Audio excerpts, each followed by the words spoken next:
प्रदेश कांग्रेस प्रवक्ता प्रेम कौशल ने मीडिया को जारी एक बयान में मुख्यमंत्री जयराम ठाकुर के वक्तव्य जिसमें उन्होंने कांग्रेस को विकास नहीं अपितु कुर्सी मोह की बात कही है,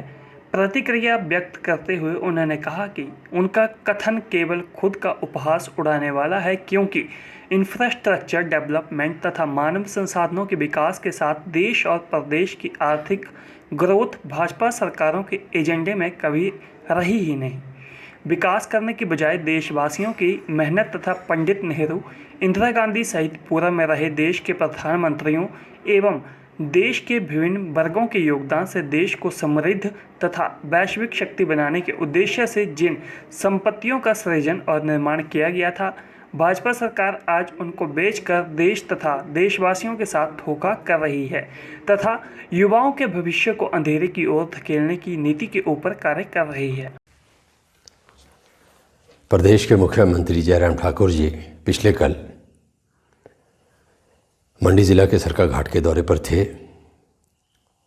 और अपने भाषण में उन्होंने कहा कि कांग्रेस पार्टी को कुर्सी का मोह है, विकास का नहीं। उनका ये कथन उनका अपना और उनकी पार्टी का उपहास उड़ाने वाला है। जिस पार्टी की सरकार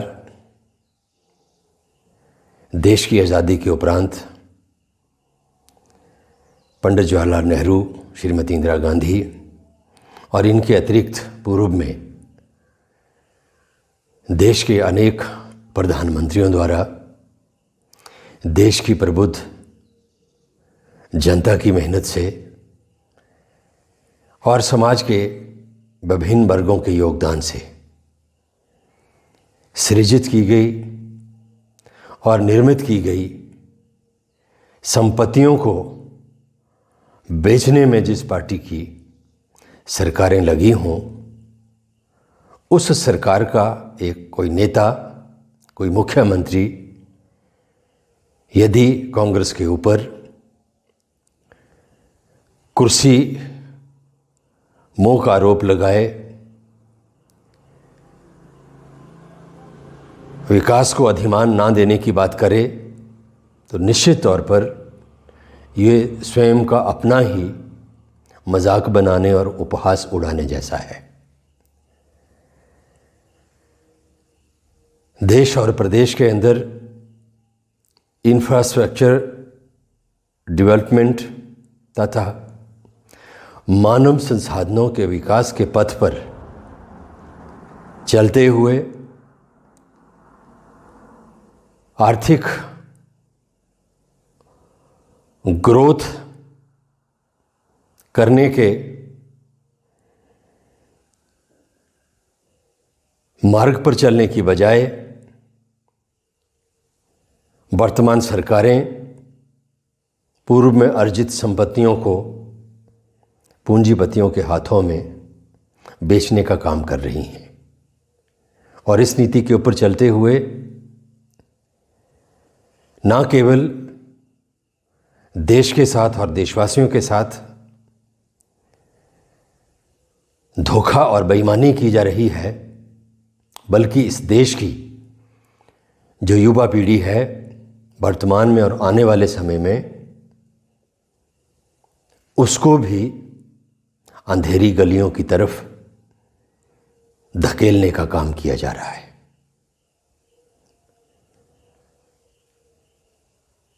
मुख्यमंत्री जयराम ठाकुर, जिसे कांग्रेस पार्टी ये कहना चाहती है कि कोरोना महामारी के दौरान हिमाचल प्रदेश के अंदर जिस तरह से इस महामारी से निपटने के लिए खरीदे गए सामानों में भ्रष्टाचार हुआ है, अनियमितताएं हुई हैं, उनसे जनता का ध्यान भटकाने के लिए आप कांग्रेस पार्टी और कांग्रेस पार्टी के नेताओं के विरुद्ध मनगढ़ंत आरोप लगाने का काम करते हैं, मनगढ़ंत आरोप लगाने का कार्य करते हैं। परंतु हिमाचल प्रदेश की जनता सच को जानती है, तथ्यों को जानती है, और उनका तुलनात्मक अध्ययन भी जनता हिमाचल प्रदेश की करती है, क्योंकि साक्षरता में हिमाचल प्रदेश पूरे देश में बहुत आगे है। आने वाले समय में जनता के आशीर्वाद से कांग्रेस पार्टी हिमाचल की सत्ता संभालेगी, और सत्ता संभालने के बाद कोरोना महामारी के दौरान खरीद में जो भ्रष्टाचार हुआ है, घोटाले हुए हैं, उनकी जांच करवाकर भ्रष्टाचार और भ्रष्टाचारियों को बेनकाब करते हुए दंडित करने का काम करेगी। क्योंकि महामारी के इस दौर में जब जनता ने दहशत महामारी की देखी,